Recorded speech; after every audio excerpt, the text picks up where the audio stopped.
Hello everyone, welcome to the NPTEL course on feminist writing. This is Shikriti Shannal. And this is Mohit Sharma. Today we are going to take up some stories from the course and we are going to see some common themes and issues which are at work in these stories. And we'll start with The Fly. The Fly by Katherine Mansfield. Yeah. This story is from the time of First World War, and here we see how the masculinity, we see the crisis of masculinity that started from the beginning of the from the 20th century, and how the big event that the First World War was, it provoked that crisis in masculinity, which led to a lot of repercussions, and the effects of which we see in this story.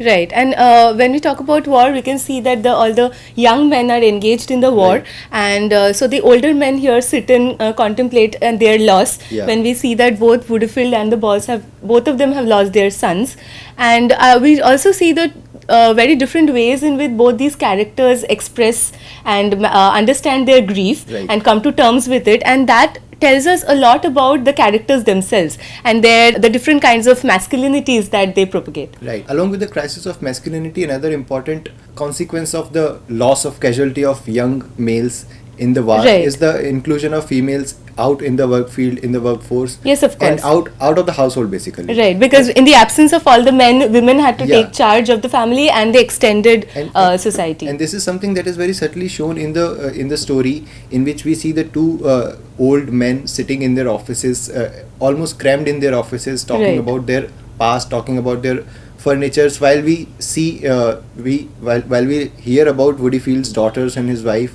and they are out there, they're in the Belgium visiting the graves of the yes, and that tells a lot again about the character of Woodfield himself, that he was the senile old man, and he manifests that kind of weak masculinity, right. that we might say, and he is completely in charge of his like he is not in charge, his wife and his yeah. girls are in charge of him. He's and they decide when he'll go out, what he'll wear. So basically he shows that he is a man whose life is completely in control of women, where we see a lot of role reversal. Right.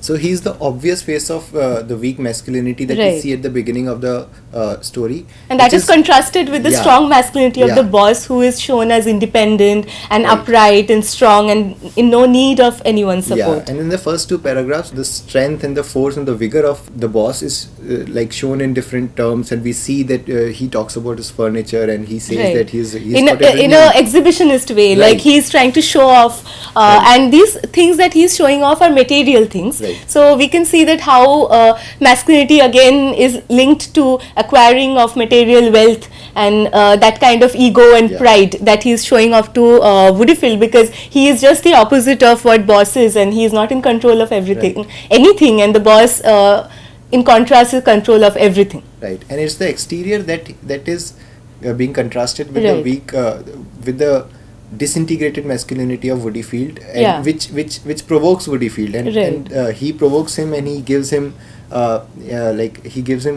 whiskey, an old whiskey, right. and then he says that we know what they don't know, yeah. and that it is good. So it shows that how whiskey is again a symbol for masculinity and manliness, right. because women are not supposed to know anything right. about and it. they're kind of shoring up their masculinity against right. the so-called ignorance of women, and they don't know, and we are still in charge, so to say. So exactly, and then I feel that the way boss offers whiskey to Woodfield in a way, and Woodfield doesn't know what it is, and he's guessing. It shows that who is in a position of power. Right. Like the boss is in a greater position of power, and he embraces the greater or the stronger masculinity. So he is in a position of power to offer whiskey to Woodfield, who is again the senile old man. So as if giving him some agency in that sense. Yeah.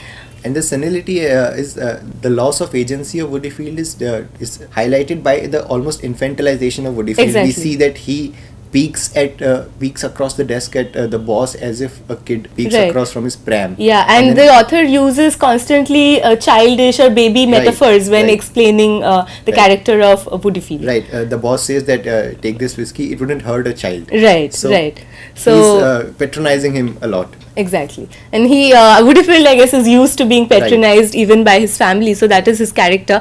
I think this contrast, again, Woodfield and Boss's contrast, the character of Woodfield brings out the manliness of boss even more, Right. and makes it very apparent to the audience. Yeah. And when we see the kind of material goods that he's trying to show off, as he's taking pride in, these are also extended part of his embodiment. Right. So his own pride and his own aura as a man that he feels. Yeah, and his furniture and his pen Exactly. and That his whiskey. yeah, that's all part of his control Right. that he feels as a masculine man. The control that he has over his own life as well as the extended society. And all of it builds up to the reversal that happens in the middle when Right. Woodyfield when Woodyfield talks about the visit by his wife and his Yeah. daughters to To the the Belgian- grave. Yeah. Yes. And that's when we get to know. That's when we start to sense the ominous presence of the spectral photograph Right. that is talked about in the Yeah, story. because amidst all the new things, that is the only old thing that Right. stands out in the office or on the boss's desk. And the only unchanging and old thing is the photograph, Right. against which he's trying to constantly renew his force, renew his vigor by getting new furniture, by getting new Exactly. things, and by reading Financial Times with the paper knife and all of that. So again, we can see in here also there's this contrast between the personal and the extended world. Right. Yeah, the what is private and what is public, Yeah. because these material things emphasize on the public sphere of life, and the personal, the private sphere is the son's photograph. So again, we can see the sort of binary that is created by the author. Public in this. performance of patriarchy, Right.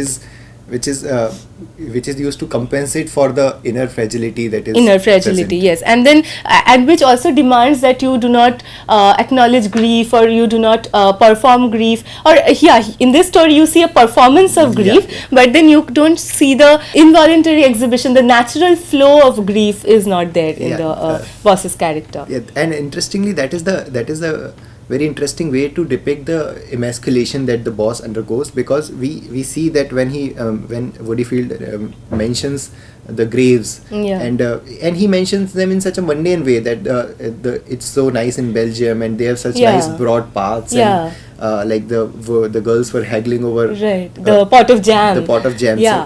So he has internalized the loss. He has internalized, and he has. And he has a sort of detached Yeah. detachment towards that grief right Right. now. So I think it shows two things. One that previously Sir also mentioned about the trauma tourism, that how because of the World War, the foreign countries became the site to visit, and that led to the tourism economy and capitalism. And also, so it shows that kind of a side aspect of war, Yeah. and also it shows how Woodyfield has come to terms with his grief, and he has become detached, and he can speak about his own son like another character. He has internalized it as Right. a part of his narrative memory. That's the Exactly. narrative of his life, and he has accepted it. And on the other hand, we see that the boss, when Woodyfield leaves, that there's something has happened to him, and then he tries to initiate the ritual, which Right. we get to know. For him, that grief is very ritualistic, Right. and he takes great pride in the fact that he can perform, or he can organize his grief. Right. in Only a the way. mention of his son is enough to throw him into spasms of tears Exactly, and agony. exactly. And then he realizes to his own horror that he cannot cry. He cannot And cry. this Yeah. public performance of hysteria and this organized orchestration of hysteria that he prouds himself so much in, that That veneer does is not fallen happen. down. Yeah, that because, and then he also comes to understand that he cannot manipulate the circumstances forever, because even for him that grief would die after some point of time. As he says that he is my son, how can I forget him? Yeah. Like that pain will always be fresh in my mind. But Others may forget. but others I may will not forget, and he's taking that sort of pride that he loves as if he loves his son more than Woodyfield loves his Right, son, or others love their sons. So he feels that he's superior in every aspect, be is the material change in his office, or his strong upright character, that contrasts with Woodyfield, or his ability to cry or grieve about his son. So he loves to take pride. We can see that the boss's character is actually one that of a very proud and pompous man. Yeah, and he needs to do that because for his son is the extension of his masculinity. Yes. He is the one who will replace him. Yeah. He is the one who will inherit the Exactly. business. And it says in the story we see that he has built up his whole empire, so to give it to his son to inherit, Right. for his son to inherit. Right. And this presents a very dark reality in front of him, that this is the end. This is the end. And the boss's son was supposed to be a part of extension of the boss himself, right? Right, So yeah, that is what. Probably we can also sense something like that from the fact that both the boss and the son are not named. They while are not Woody feels exactly named. exactly they are not named. And when we talk about the son's photograph also, we see that there's a very grim, a very sordid sort of expression that hangs on his face, and even the boss says that this is not the usual expression. So we Yeah. can say that war changes men in a way, Yeah. that when you are in the setting of a war, something as big as the World War I, and then it changes men in a certain way, that they also have to behave, they also have to embrace a kind of masculinity that is demanded from them, right? So the young boys' normal characteristics or expressions are subsumed by this orchestrated And masculinity. this is something that we get to see in other like war poems as well. Right. Poems by Photograph, when Woodfield shows Boss the son's photograph, we can consider it a turning point in the story, Right. from which the story and the boss asks Macy to leave him alone so that nobody comes to the room, nobody disturbs him, and Woodfield also takes his departure so that the boss can be alone in the room and make his performance of Yeah. grief. And in the interruption that he encounters in his performance, there Right. the episode of The Fly starts. Yes. And then he sees that a fly, and that's a very interesting imagery that we see, and like it, you can look at it in so many ways. So That the many ways, fly is this so many lost different youth. possible interpretations Yeah. to it. Yeah. So the most obvious way of understanding is the relating the fly to the sun. Yes, because the lost youth, which is like exactly. killed uselessly in the war. It's Yeah. the waste is something which we Right. see in the way he almost wastes fly. The fly. He just While thinks that- while all the time wanting the fly to fight back, just has he expected his son to fight back. And if his son had not died in the war, which again, death is a kind of weakness that you lost, right? Yeah. So if his son had won or he had lived, then I would think have that made him would more have proud. It would more, have, yeah, exactly. So that would have boosted his catered to his masculinity. understanding of Right. masculinity, Right. exactly. But then that does not happen. So he is trying to repeat the same episode or the same incident that happened to his son, and in a symbolic way with the fly, and almost imagining the fly in similar circumstances as the Right. son, and wanting him to fight back. Yeah. But then both the son and the fly shared the same fate in the Yeah. end. Yeah, it was as if he was wishing for the resurrection of Fly, but doing everything in his power to kill him. And Kill, this is yeah. something which kind of symbolizes war. Yeah, that exactly. the old men cause the war, and the Right. young men are the ones who die in the war. Exactly. And the old men realize the futility of the war only Yeah. too late. Mhm. By the time And it it's- shows that how war is all about the power politics. So Yeah. whoever has the power, and it's all about the money and the power, and there's nothing to glorify really in it. And so the disruption in his performance Yeah. of Hysteria, which it is by after the fly's death, Yeah. it is made even worse, and after that he sends something which is completely crumbling inside him, and then we see that he wants to do something. Right. But he cannot remember what is it, something that he wanted to Exactly. do. So the memory of it is erased. The tragic Erased. memory of it is erased from his Right. mind. And it also shows that how his strong masculinity is slowly becoming unstable, and he comes to almost symbolize Woodfield himself, because in the beginning we are told that Woodfield has problems with the memory and he has a hard time remembering things. So towards the end we can see that the boss's masculinity is also challenged, and he's also having a very difficult time remembering or making sense of what is happening around him. So the very strong masculinity that he represented towards the beginning of the story is shattered and challenged, and he almost comes to symbolize and he almost becomes similar to Woodfield's character towards the Right. end. And it's as if the performance of Hysteria is the pivot on which the whole edifice of masculinity, which he presents to the world as the strong, sturdy man still Yeah. going on despite Yeah. being older than Woodfield. Exactly. That whole edifice is built is like centered on that pivot, which is the performance of Hysteria, the Yeah. performance of grief, and the performance of trauma. And once that is removed from the picture, Yeah. the whole edifice comes crumbling down.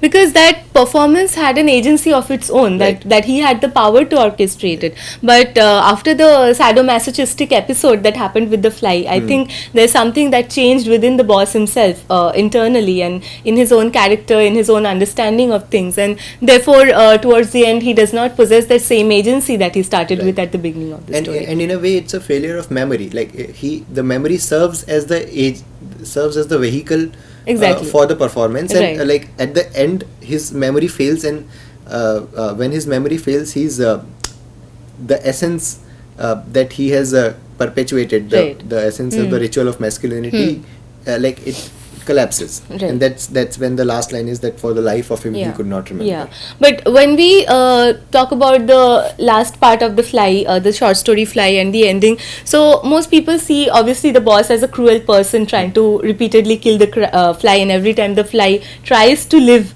and Yeah. shakes its limbs and everything and its wings and tries to get up, and the boss puts another blob of ink, and so it is a very cruel manifestation. But we also have to understand that it is a sadomasochistic phenomenon that operates here. So in a way of inflicting pain to the fly, the boss is also inflicting pain to himself in a certain way, and that pain, I think, in the end transforms him and breaks down his strong masculinity. It's like a mini replay of the performance of war, only in only the one in which he wants the fly to win, Yeah, exactly. and but in the end it couldn't. Yeah.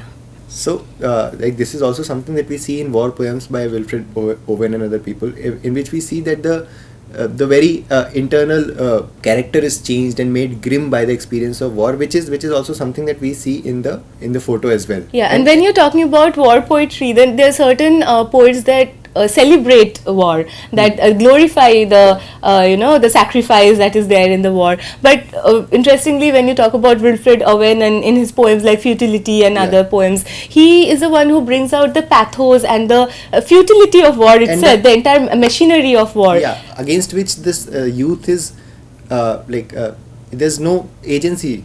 Yes. To the individual youth. Right, as if they are just sacrificed in the name of the nation, they are and just cannon fodder. then they are glorified. Right. But then that glory is something that is very fragile, Right. and something that does not amount to anything. Yeah. And I think it's the conception of the boss changes. The turning point comes when Woodyfield mentions that he thought that when he imagines that Woodyfield's girls are looking at the grave of his son, and that is something when his perspective completely shifts. He no longer can see his son in that ideal young and unchanging light in which he has built up in his own imagination for the performance of his own hysteria. Yeah, exactly. And then when we even talk about the girls looking at the graves, we also see that there is a kind of voyeurism at play here, that the girls are looking at something external to them and receiving a sort of pleasure in a way, in a very twisted Freudian way that a pleasure operates. So there is a voyeuristic principle that is at play here, and there is the trauma tourism that's at work. So all these highlight to the different aspects of war, that is not only the fighting or the fight or the winning or the glorification or the patronization. So there are other things at play here. And the gaze of the other makes it real, something which is susceptible to decay and like death. And how these two gazes are contrasted, because when the boss is looking at the son's photograph, he has a vision of the son, and when the daughters are looking at the graves of the dead the sons, and they have a different version of their understanding. It's an impersonal gaze which acknowledges the death and the decay. Right, exactly. And the boss's gaze is something that had a hope for the son's future and to extend his own legacy. So I think we can say that World War I is an event which kind of catalyzed the crisis in masculinity, which we see in this story. And then which is something that we will discuss in the next story, which we'll take Tickets Please as well. So we'll do that. So the next text that we'll discuss is Tickets Please, a story by D.H. Lawrence. And this is another story which deals with the situation in England post World War II, post World War I, during World War I, and this is another story which deals with similar issues, the crisis in masculinity which happened after World War I, and the casualties. So they have like similar settings. So for both the stories. This story is in a rural setting. It's a semi-urban colliery town in which, and we see that it's the story about Annie, a woman who's conductor in a tram, and in this story we see that it is explicitly said that this is a tram line which is run entirely by women, as Yeah. if there are some invalids and cripples who are the drivers, and then the whole batch of conductors are women. Are women. So, like extending from the Fly, Yeah. we can say that whereas in that the short story Fly, the two main characters were male, and the women were only a sort of absence presence Yeah. in the form of Woody Field's girls. But we see very active present women Right. characters in the D.H. Lawrence's short story, Yeah, which the is implied presence in Exactly. the Fly is made real and very concrete in very this. concrete. And even in the beginning we can see that these women they have occupation. Right. So they are working women, and they have that kind of agency Yeah. and power, so they are not totally in a position of powerlessness. So the comment that the boss made that whiskey and the women won't know anything about Yeah, it, I think in the setting of this story, the women are not marginalized to that extent, or they are not subjugated to that extent. And Yeah. we have very in the very central heart of the story, we have women characters, and towards the end we will see how they are actually the one who take charge of So circumstance. This is the kind of reality which the boss refused to accept. Totally. And in it we see the description of how wild the life in trams can Right. be like, in the colliery Right. town can be like, which is the terminus from a big station, from a big town, big city. And we see that the people who ride in these trams are very earthy, rugged individuals who works in collieries. Yeah.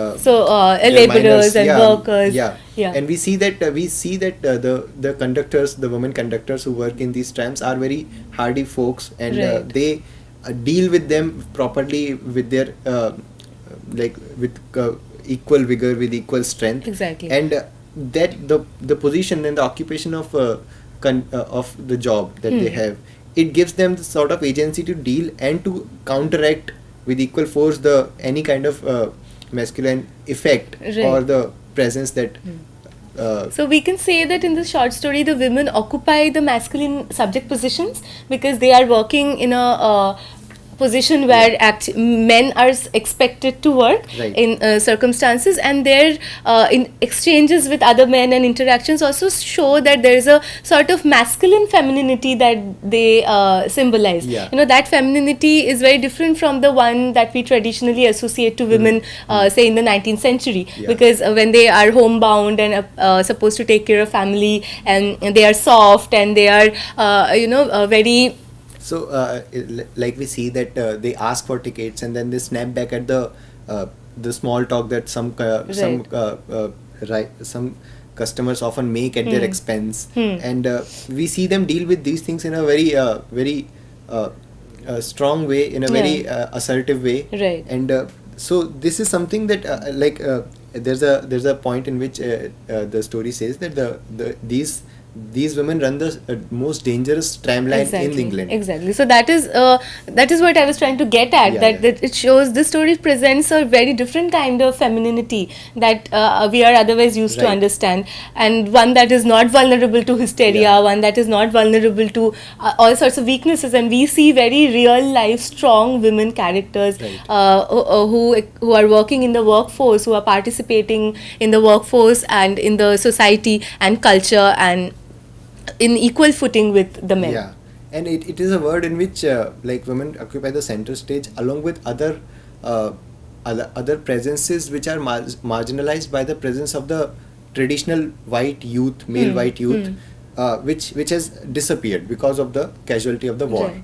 And in such a scenario, then we are acquainted with the figure of John Joseph Rayner, who interestingly is somebody that we deduce is who managed to avoid getting drafted in the war. Right. And so that is again something that says a lot about his masculinity, Yeah. because his character is represented as someone who is who is very outgoing and who flirts with women, and who represents that kind of macho who masculinity. presents a very patriarchal and old-fashioned traditional way of masculinity, which Exactly. is undermined by this implication that he dodged the draft, he draws the conscription, and he did not go to the war, and Yeah. so masculinity, his Joseph's John's masculinity is not actually that strong that he outwardly exhibits it to be. And we are told right away that he is somebody who flirts with these women All the girls, characters, and all the he girls. takes them for granted in Yeah. a way that they will always reciprocate to his feelings, and Right. he himself, he thinks he is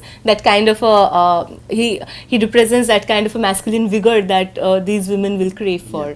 And then we see that we see in the story that he flirts with it is a common knowledge sort of. Yeah. It's common knowledge that he flirts with a lot of women, a lot of girls in the same occupation. Yeah. And eventually they leave the job, obviously because of biological reasons.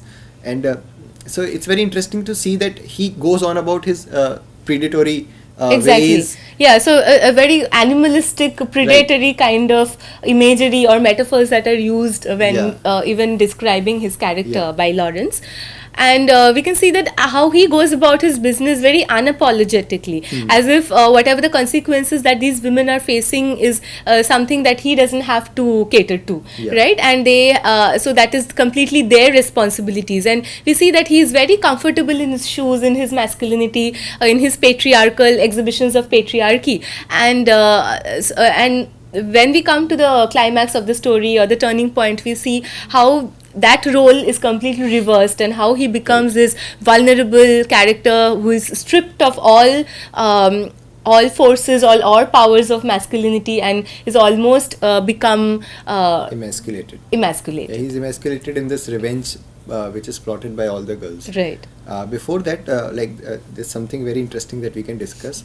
That Annie's visit to the fair, Yeah. and we see that there's a very sensual, very sensory energy in the atmosphere there, Right, and which right. is something also, which is also something very, very typical of Lawrence, because Lawrence stories are imbued with that Yeah. physical vigor, with Exactly. with that intensity in the physical. That sexual Experience tension, the yeah. sexual tension, Yeah. and the characters need to experience the world around around themselves in Exactly. very concrete sensory terms, and they respond to their own emotions and their desires. And if you follow the rhetoric or the language, you see how the metaphors are sexual. We can read them in a way that they, again, the sexual tension that Mohit was talking about is very well represented in the language of the text itself. So even without apparently giving out that kind of expression, Yeah. so you can, if you read it against the grain, then you can see these kind of very sexually charged metaphors that are there. So in that particular scenario, we see that Annie has gone to the fair, but she's alone and she wants to be with somebody. Right. So she has that sensual need, Yeah. which she feels and she's very aware of. She wants to Right. be with somebody. Right. She has a guy, but he's Yeah. not. She's not with him. And then she senses that she sees John Joseph there. Yeah. And she wants a male company. Yeah. She goes out I think with him. this is also very interesting that because it comments on the female sexuality, which is understood always to be passive. So women are understood as asexual beings. Yeah. Only receivers of sexuality and not performers in the sexual field. So when we see the character of Annie and we see that how she herself seeks male company, so it's a more realistic picture Right. of both the sexes and how they perform in the sexual world. And this sexual kind of empowerment, if we can say that, Yeah. this sexual empowerment coincides with the occupational vocational empowerment that these girls have course, of experienced course. in the first decades Right, of right. the 20th century, and it coincides with that, and she wants to be with somebody. She sees John Joseph, she hangs out with him, and then Yeah. they both seek each other out, so to say. Right. Uh, So there's equal participation Yeah, from yeah. both the sexes. Although there's some Yeah. sort of manipulation going on. Obviously, yeah, and but we can see that there are discrepancies of power Yeah, underlining. definitely. Yeah, but at least He's paying- there is he's some taking her to- participation from the woman in Right. the field. she's even though he's exerting some of his power, some of his influence, some of his charm, but I think the difference here is that she is acting on her desires. Right. She's not acting against her desires. She's acting on her desires. She wants something out of it, Yeah. and she seeks to get it eventually. Yeah. And there we see that when she doesn't get it, when she realizes the incorrigible nature Right. of John Joseph, Yeah. then she plots her revenge. Then she And then how this sort of collective Yeah. revenge that happens. So like the female Yeah, solidarity. becomes a very effective weapon to counter sexual harassment or In the workforce, in the work- especially, in the workforce. yeah, In that the work- story talks about. Yeah. So this is something very interesting that like sexual harassment in a domestic sphere is a different kind of a situation to deal with. But here we see that In the workforce. in the workforce, even though you are empowered, even though you have agency, Right. but the dynamics of workplace offer a different kind of situation. Yeah. In which solidarity becomes a very important and necessary weapon. Yeah, very necessary To for wield. women, because even when we see them participating in the workforce and going out and having that kind of agency, we see the power structure remains the same. Yeah. So it is basically a replication of that domestic structure with different manifestations.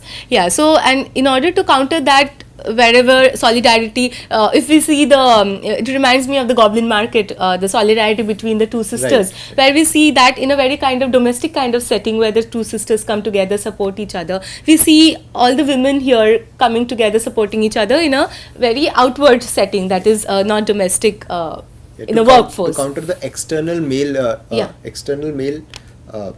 threat, so Right. to say. Like unlike, let's say, the domestic sphere where the threat comes from within. Inside the family. Yeah, inside the Yeah. family. This situation is something in which the threat is external, unconstrained by some problem, some constraints which may be present in Yeah. the domestic space.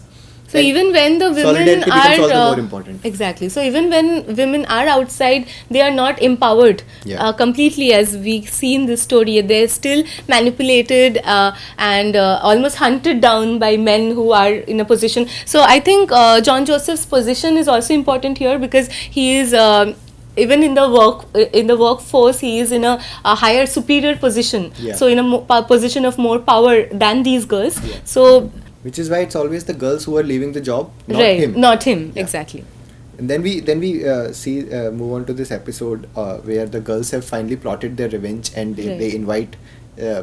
They know that he's going to be there, and when all of the girls are, then they stage this elaborate, kind of relaxed, fake relaxed scene of meeting. So in this episode we see that when he comes in and he sits, and all the girls prod him in a very subtle way to reveal sort of the cliches that he uses. Exactly. And- so this is part of their revenge mechanism. Right, and then they slowly start making fun of the very cliches that he says. Exactly. And all this That's time, me, and John then- Joseph is not aware of what is happening to him. Yeah. And he feels that these women are giving him a lot of importance and or something along the... Right. But though he is also slightly suspicious Yeah. in the way, because when we see the girls' expressions, be it the tone in which they are speaking or the phrases that they use, you know that something is wrong, and is a sort of sinister energy that is present Right. that is present in the situation. Right. When his cliches are used, when his cliches are starting to get used against him, he senses that there's some sort of ominous presence in the Exactly. in the scene. And there is a reversal of power play that is totally happening here, because from the power that is being totally with John, it has now shifted with the Right. women, and he is in a position where he is the most vulnerable. He's where the taking out of Annie's belt again, I think, is a Yeah, very yeah. symbolic event. Right. And before that, when usually he's the one who seduces a girl Right. and takes her out with him into the night, and then so this time the girls ask him, Yeah. that, who are you going to take? Right. And that's the moment when he notices the power has shifted from him to the girls. Exactly. Because they are the ones asserting probably their desire, their need to go out. So we see that the power shifting. Yeah. And then slowly it gets more and more sinister. Right. So we see the girls deriving a kind of pleasure which we can read as sexual pleasure. It's the reclamation of sexual agency. Yeah. and assertion. Exactly. So we see that the kind of sort of animalistic, bestial characters that they signify. Right. And so towards the end of the story, we see that the John is completely emasculated. Completely emasculated. Yeah, and stripped of all his power and all his agency. He's totally in the vulnerable to the situation Right. and at mercy of the girls. We can see that it happened in 3 stages. Like initially, his own cliches, his own strategies are unmasked and undermined, and then in the second stage, there's a physical violation, which is sort of a revenge or a revenge or a reassertion of physical energy, a physical supremacy, Right. sort of. And then in the end, when the girls force her to reply who he's going out Yeah. going out with, and when he replies that Annie, and then she immediately rejects him. So this Exactly. final rejection is Right. the final nail in the coffin, so to say. Exactly. With which they completely emasculate him, Yeah. and they completely deny And towards and the reject end, we his agency. see that he is bleeding and he is suffering and he's And he almost slinks away begging. in a very piteous Yeah, way. exactly. So we don't know what is going to happen the next day again when they come back for work and the same kind of power dynamics is Yeah. again implemented. But for the time being, we can see that the agency has totally shifted from John to these women, and they have successfully organized their revenge against him. And it's very interesting to see that this revenge is something which happens out of the work roles that they have. Exactly. So the work roles, Even out of the work hours. yeah, so that was something that was constraining the girls because the power that he asserted and Exactly. exercised, and As a boss. as a boss. So here they get to exact the revenge that they needed to do. Exactly. Like this is, and I think that this story has a very strong resonance with the Me Too movement and the resurgence of vocal opposition to the violence that is still exerted against Exerted women. in the workforce. Yeah. I think we'll discuss more about it Right. towards the later lectures We where can discuss this in Yeah. association with other stories that we exactly, and we will definitely come back to the Me Too movement towards the last few lectures, or in the last lecture where we all discuss all the Right. text together and sort of summarize this total series. So I think like both of these stories give us a very interesting perspective on how the masculinity was thrown into crisis at the Right. beginning of the 20th Right. century, and some aspects of it which still remain very relevant to this day. Exactly, and it also shows us the different kinds of masculinities that are at play in society and how they can be shattered if need be. Right. So we'll get back to it and In the next lecture. Yeah, and we'll see you later. Thank you so Thank much. you.